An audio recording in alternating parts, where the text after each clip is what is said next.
Good evening, everyone, and thank you for trusting News 3. I'm Teresa Whitaker. Phil Scoggins has the night off.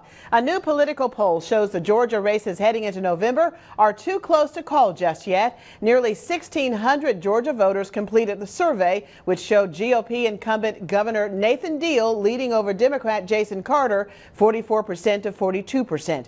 In the race for the U.S. Senate seat, the poll shows Democratic candidate Michelle Nunn has just a 2-point lead over Republican David Perdue with a 45 to 43 lead.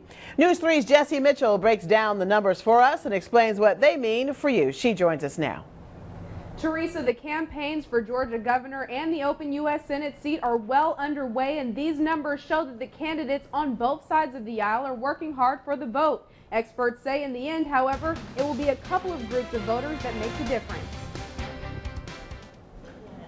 The new poll shows for the first time in several years, Democrats have a good chance in the statewide races.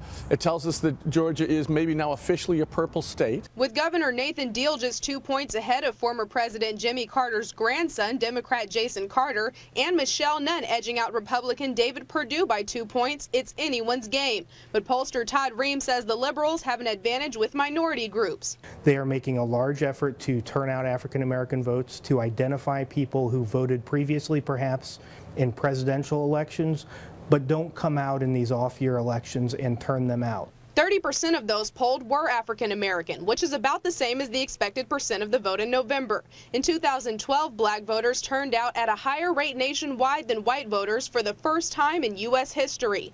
The other group candidates are focusing on are women, who make up 54% of the poll. It's rather ironic because we remember the days when, wives were voting the way their husband said. Those days have clearly changed. That's behind us now. Dr. Nick Easton at CSU says that's where Michelle Nunn has the advantage. Ream agrees, saying she has a better chance of an upset than Carter. Her campaign was designed to do better among women. She was chosen and promoted partly in order to do better among women.